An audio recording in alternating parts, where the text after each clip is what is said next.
तो hello everyone. तो आप लोगों के क्वेश्चंस आ रहे थे तो मैं आपकी क्वेरी ले रही हूँ। और बहुत सारे क्वेश्चंस आ रहे थे अलग अलग टाइप के। और थैंक यू सो मच मुझे इतना प्यार देने के लिए और मुझे सपोर्ट करने के लिए। तो पहला क्वेश्चन है, किसी एक लड़की का आया था कि मैम मेरा जो बीएससी है वो बायोटेक से है, क्या मैं फॉर्म फिल कर सकती हूँ।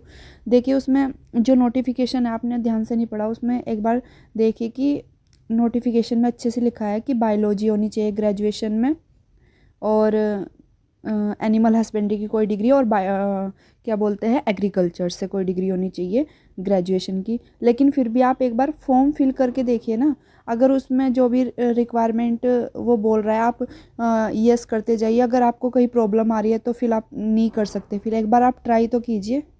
तो इसका आंसर क्लियर हो गया होगा आपका। नेक्स्ट क्वेश्चन है, एनिमल हस्बेंड्री और एग्रीकल्चर तो सिलेबस में नहीं है, तो क्या ये नहीं आएगा?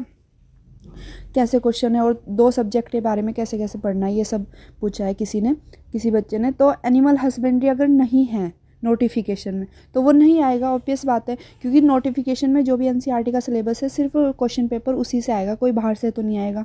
ठीक है। और दो सब्जेक्ट केमिस्ट्री और बायोलॉजी है। देखिए बार बार स्ट्रेटेजी के बारे में पूछ रहे हैं, इसका आंसर मैं दूंगी, और टाइम तो कम है। आप अगर आप बार बार ये क्वेश्चन ही पूछते रहोगे कि कैसे पढ़ना है, ये करना है, वो करना है, एक बार बुक उठाइए और उसको पढ़ना स्टार्ट कीजिए। और टॉपिक्स भी देखिए, पढ़ने में क्या है, एक बार आप रीड करिए, थ्योरी कंप्लीट कीजिए, सिलेबस देखिए, सिलेबस के अकॉर्डिंग टॉपिक्स कंप्लीट करते जाइए। फिर उसके बाद आपको मतलब टारगेट रखना है कि इतने दिन में मुझे सिलेबस कंप्लीट करना है। उसके बाद नेक्स्ट जो टाइम बचेगा उसमें क्वेश्चंस लगाइए, कंसेप्ट क्लियर कीजिए।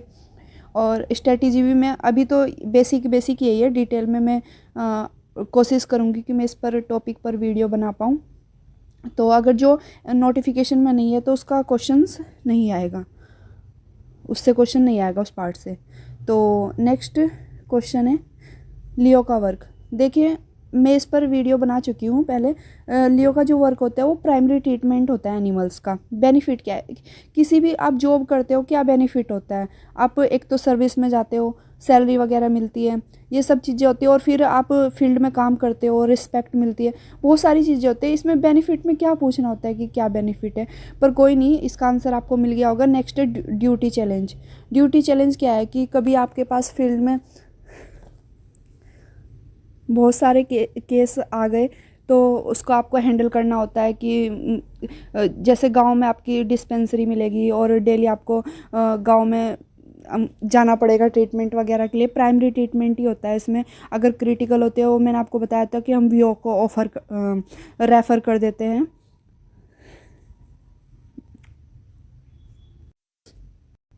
तो इसमें क्या है, चैलेंज में क्या आता है, आप घर से बाहर रहते हो, सबसे पहले आपको जो पोस्टिंग होता है वो हिल एरिया में मिलती है, आउट ऑफ टाउन मिलते हो। प्लेन में जो होते हैं उसको बिल्कुल भी प्लेन में पोस्टिंग नहीं मिलती है। हिल एरिया में सर्वाइव करना और डेली का जो रूटीन होता है वो डिफरेंट होता है। हिल एरिया में कुछ चीज़ें आप को प्रोवाइड नहीं हो पाती है, मार्केट वगैरह काफ़ी दूर होती है, आपका रूम भी काफ़ी दूर होता है, ये सब चैलेंजेस आते हैं ड्यूटी के दौरान। नेक्स्ट क्वेश्चन था किसी बच्चे का कि कौन से चैप्टर इम्पोर्टेंट है।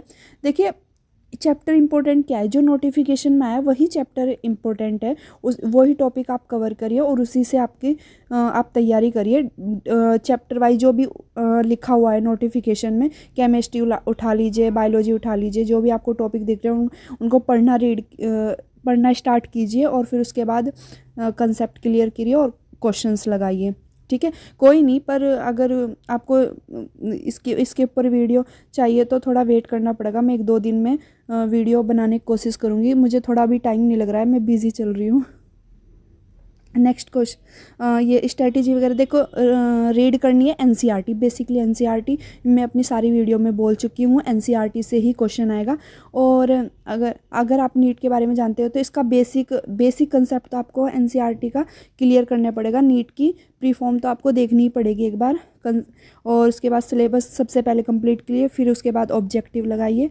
और डिटेल वीडियो में नेक्स्ट स्ट्रेटजी के ऊपर ज़रूर लेकर आऊँगी।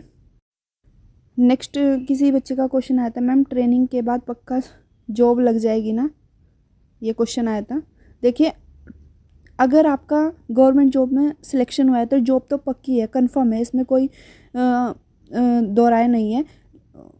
लेकिन नोटिफिकेशन में आराम वो लिखा हुआ है कि 2 साल की ट्रेनिंग है, 1 साल की आपकी थ्योरी ट्रेनिंग है, मतलब ऋषिकेश में करनी पड़ेगी, और 1 साल की आपकी फील्ड की ट्रेनिंग है जहाँ आपको एक्सपीरियंस मिलेगा कैसे एनिमल्स को ट्रीटमेंट करना है। और थ्योरी में आपको बताया जाता है कि पशुधन प्रसार अधिकारी का वर्क क्या होता है, क्या क्या योजना इसके अंतर्गत आती है, ये सब चीज़ें, ठीक है। और फिर इस देखिए इसमें एग्ज़ाम यहाँ पर भी होते हैं। अब जहाँ पर हम ट्रेनिंग करते हैं वहाँ पे एग्ज़ाम होते हैं। जैसे 1 ईयर है तो 6 मंथ के 2 सेमेस्टर होते हैं, और दोनों सेमेस्टर के अलग अलग एग्ज़ाम होते हैं, सिलेबस वगैरह होता है, ठीक है। लेकिन ये अभी आप आंसर, ठीक है, लेकिन ये मैं आप जब आप सिलेक्ट हो जाओगे तब अच्छे से और अच्छे से बताऊँगी। इस पर अभी मैं ज़्यादा बात नहीं करूँगी, आप अपनी तैयारी पर ध्यान दीजिए प्लीज़। और बार बार ये यहाँ के बारे में ज़्यादा क्वेश्चन मत पूछिए, ठीक है। पहले आप सेलेक्ट हो जाइए, उसके बाद मैं यहाँ का सब कुछ रूटीन, यहाँ पर क्या क्या होता है, सब ये अच्छे से नेक्स्ट वीडियो में बताऊँगी। और नेक्स्ट क्वेश्चन है, मैम अगर सिलेक्शन हो गया तो हम साथ में एमएससी रेगुलर कैसे करेंगे ट्रेनिंग में, ठीक है। देखिए एमएससी रेगुलर नहीं हो पाएगी क्योंकि आपकी गवर्नमेंट जॉब में सिलेक्शन हो गया है। अगर आप एमएससी कंटिन्यू करते हैं तो यहाँ जो ट्रेनिंग सेंटर है वो कोई भी आपकी जिम्मेदारी नहीं लेता है, आप अपने बेसिस पर करते हो, लेकिन वो एमएससी की डिग्री कहीं काम नहीं आ पाएगी क्योंकि आप 2 चीज़ गवर्नमेंट एक साथ नहीं कर सकते हो। क्योंकि एक मेरी फ्रेंड है वो भी एमएससी कंटिन्यू नहीं कर पाई ट्रेनिंग के साथ साथ, तो आप नहीं कर पाओगे ट्रेनिंग। अगर आप सिलेक्शन हो गया तो आप जॉब ट्रेनिंग कर पाओगे। नेक्स्ट क्वेश्चन है, मैम मेरा बीएससी हो चुका है तो क्या मैं लियो फॉरेस्टर दोनों का फॉर्म फिल कर सकती हूँ? यस, ठीक है, आप कर सकते हो। और बार बार क्वेश्चन आ रहा है कि फॉरेस्टर और लियो का कैसे होगा एक साथ क्वेश्चन पेपर। देखिए ये तो मुझे भी नहीं पता, ये तो आयोग ही बताएगा कि क्वेश्चन पेपर कैसे होगा। पर जहाँ तक मैंने अपनी पिछली वीडियो में बताया था कि क्वेश्चन पेपर सेपरेट हो सकता है क्योंकि दोनों का सिलेबस डिफरेंट है। फॉरेस्टर का सिलेबस 9th-10th की साइंस है, और मैंने अपनी वीडियो में बताया, और मैथ बीएस में। और लियो के जो सिलेबस है वो केमिस्ट्री एंड बायोलॉजी 11th-12th की एनसीईआरटी, तो दोनों का पेपर अलग होगा। ये सोच के कि पेपर कैसे आएगा, ये तो आप तैयारी किसी एक की ही तैयारी स्टार्ट कीजिए जो आपको बेनिफिट लगता है, जो आपको मतलब अच्छे लेवल पर आपको समझ आ रही है जो, तो किसी एक की तैयारी स्टार्ट कीजिए। देखिए बार बार ये परेशान मत होइए कि कैसे तैयारी करें, ये पढ़ना स्टार्ट कीजिए, फिर तैयारी अपने आप शुरू हो जाएगी। और थैंक यू सो मच। मैं कोशिश करूँगी कि नेक्स्ट वीडियो ला पाऊँ स्ट्रेटेजी की, और आई होप आप सेटिस्फाई हो गए होंगे मेरे आंसर से। और मुझे सपोर्ट करने के लिए बहुत बहुत धन्यवाद आपका। और आप मुझे इंस्टाग्राम पर भी फॉलो कर सकते हैं, मैं लिंक डिस्क्रिप्शन में डाल दूँगी। Thank you so much.